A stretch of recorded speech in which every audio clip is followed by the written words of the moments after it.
describer can narrate, what they're missing visually, and then also the tactile touch tours. And I can talk more about North Carolina, but the North Carolina Art Museum this past Sunday had a sold-out show for people who were blind, and they did a tactile sensory where they explored the art through other senses. And let me do one more plug. Downtown Durham has got y'all were talking about Black Wall Street. There is, you can call a cell phone number, and there is a description of the art pieces there. There's some amazing sculpture works if you've walk the history route on there, and you can read the plaque, but you can also touch a lot of that art. And there's a cell phone number you can call in. It's literally a tour of downtown Durham of the artworks for people that are blind. So that's the kind of thing I'm just trying to tell people about. A lot of older folks in Durham that were living that history may have lost their vision, and they haven't been down there to see all those cool renovations they've done, and trying to tell the story of that place. So we're like, that's the idea that you wouldn't be able to enjoy that if you've lost your vision from glaucoma or something. There's people trying to think about that. How can we make this meaningful for everybody, including those with disabilities? So that's what we get excited about. And I love artists because a lot of this is just being creative. What you were just saying, my art is very tactile. You just start thinking, well, how could I help somebody enjoy that? And artists are good about thinking differently, and trying different things. And that didn't work, but let's try this. So I think it's why a really powerful place that a marginalized community can find belonging and meaning, and that's just cool. That's awesome.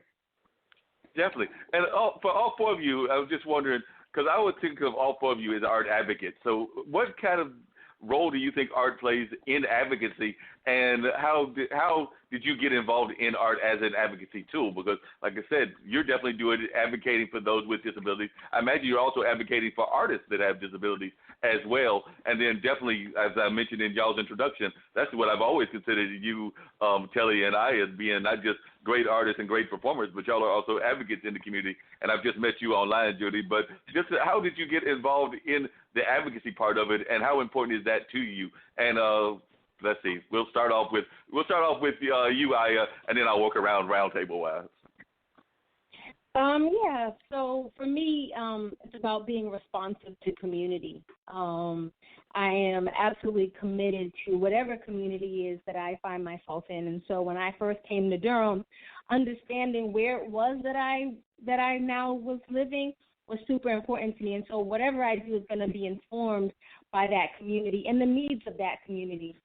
Both Teli and I, we both started as part of our work was as teaching artists, and we worked for some of Durham's alternative school like Bacon Street and Lakeview. And so we were working with kids who had all kinds of different labels and IEPs. And so we were really leveraging the arts there, like really utilizing multiple intelligences. So, whether it was kinesthetic or auditory or visual or, so I think that's kind of built into the way that we approach the arts in general.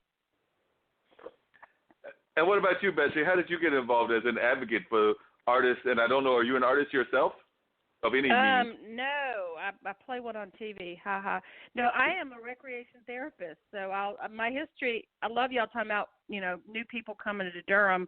I started working in Durham Public Schools special ed in the 90s, and we would go. I did a lot of just recreation therapy in the special ed classrooms. But we started bringing groups of kids to the Durham Arts Council and doing residencies at the DAC then, and then we worked with a lot of teaching artists coming into the schools. So I had worked in a lot of clinical settings, and more I just started thinking that the arts were really powerful and could really impact people with disabilities. So it just sort of led me to this organization. And let me just shout out a minute, but yeah, teaching artists going into schools, that's often a place when you get, working with kids with disabilities in the school system, that's often their first exposure to something they can be really successful at, or do well or find a passion, or, I might have trouble with learning, or I might have trouble because I'm in this, I've got behavior stuff. But the arts, when they start being successful, you have a really amazing opportunity to create, change and hope and a more positive path for some of these kids. So thank y'all for doing that work and being open to all kinds of learners.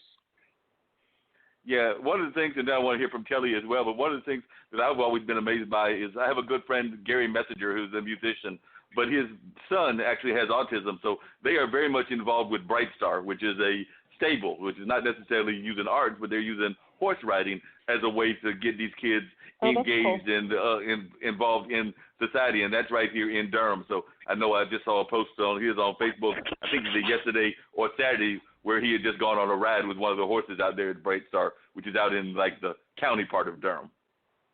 Awesome. Tell us a little bit about how you got involved in art advocacy. Well, I like to think that I started out. I grew up. My mother is a classically trained musician. She's a harpist, a pianist, and she sang opera. And so all of us grew up playing music. I grew up in a family band.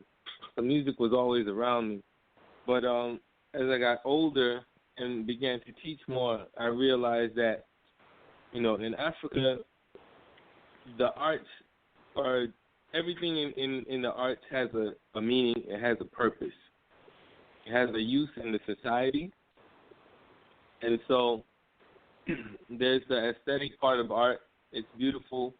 It can even be healing to look at or listen to or to partake or to participate in. But also, as I started to grow older, I started to see that the youth, there's something missing. And I recently received a fellowship about a year ago from Forward Promise, and this is for anyone working in the field, for leaders working in the field of healing for boys and young men of color. And I've grown a lot through this fellowship, with creating a cohort of 20 of us across the country, even in the Pacific Islands, who are dedicated to this purpose. And so with the drumming, I've actually started a drumming school called the Magic of African Rhythm Drum Institute. And my mission is to guide young children in having a positive self-image. And I know that is a piece that is heavily missing in our young people, no matter what walk of life they come from. We are inundated with images of ourselves that are not coming from us. We're inundated with negative self-images, and so I struggle with that. That's with what I viewed from a child to this day. And so, my motto is the mastery of drum is the mastery of self, and really mastery of anything is mastery of self. But I've learned that through playing the drums, and I've observed this with lots of young people and adults. You deal with challenges, and you deal with all of your personal issues as you get better and better with the instrument. The only thing that stops you is yourself, and so you have to ultimately master yourself in order to master the instrument. And so, when I think about the uses of the drum in the past and the uses of the drum on the continent of Africa, we need those uses back. Those purposes for the drum are what I'm trying to bring back and instill in our youth, because that's I feel like that's a grounding thing that's gonna kind of galvanize and focus our youth going forward. And Betsy, that actually brings up an interesting question, which is that sometimes, there are definitely disabilities there's no doubt that they exist and that they are plain as day, and that we need to find ways to make sure that those people are accessible, whether that's vision issues like blindness and being wheelchair bound and things of that nature. But I do sometimes wonder if sometimes our education system doesn't get too caught up with the whole labels of disabilities, and sometimes try to give people that label that may just be hyperactive. There may not necessarily be a disability. And I was just wondering if you ever have to face that when you're dealing with an advocate for the disabled, where some folks may be getting labeled a certain way, but they may just be carrying their family dynamics with them. Yeah, so that's a great conversation, and because sometimes artists will say, "Don't you're putting a label on me," or this is. We're really respectful about people's identities and what they want to talk about it or use it, but we also say that like labels are for food, canned food. I think labels help us organize information, and if you're trying to like reach out to people with autism or kids with autism, it is helpful to be clear. But past that, I mean, the idea that you have to say this program is for kids with autism, no, that's really not the intention.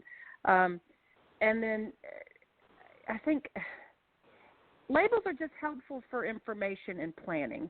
But past that, the stigma of saying, you have the disability, you're X, Y, Z, it's really more about being welcoming to all people and thinking about them as guests and what do your guests need.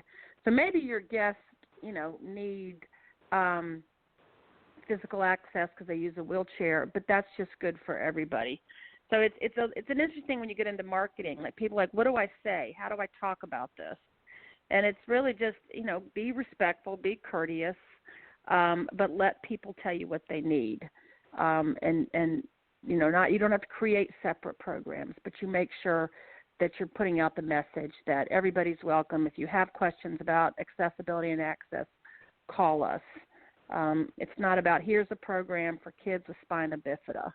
It's like here's a program, this is where it's being held, here's information for planning, and then call us if you have questions. Because there is stigma. Lots of times people don't want to tell you they have a disability because they're scared they're going to be excluded or you're going to, think about them. I have one teaching artist, she's on my board, she says, I don't like to know anything. She goes, then I have prejudice and, I've predetermined what they're going to be like. She goes, I want them just to come in my classroom and I'll kind of, see what they need. And I think that's cool. I think it's very individualized how people want to be identified and be supported. Definitely. And it's a walking tour. And I know with walking tours, there's sometimes people that cannot always get around. So how do we deal with these folks that might have different disabilities if they're going on the walking tour? Because I know I went on the walking tour with you. It's not exactly a short walk. No, it isn't. And actually, I was hoping to connect with Betsy more about that, especially like for this Juneteenth celebration.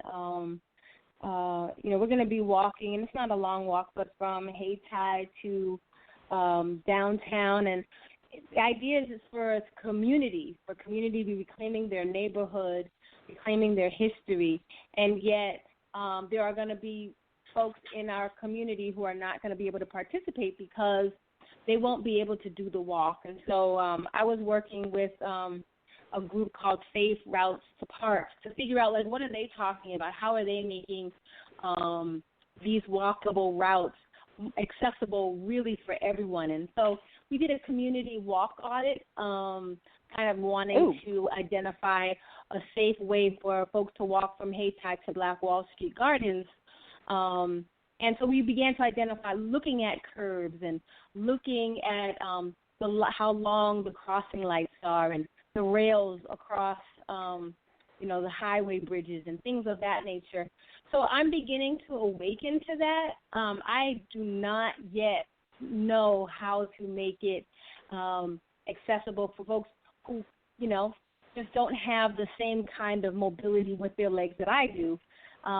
We have a lot of elders who are intentionally getting out to walk, and we have some steep hills, and I do my best to encourage folks, but honestly, I don't yet have accommodations on how to get around. I know that sometimes we've had folks use a bus, and they'll get the route ahead of time, and they'll meet us at the different stops, but I would like to see folks to be able to be really a part of the entire walk and figure out, what do we do? This is a perfect time for me to say I would love for someone to invest in a trolley, a step-on, step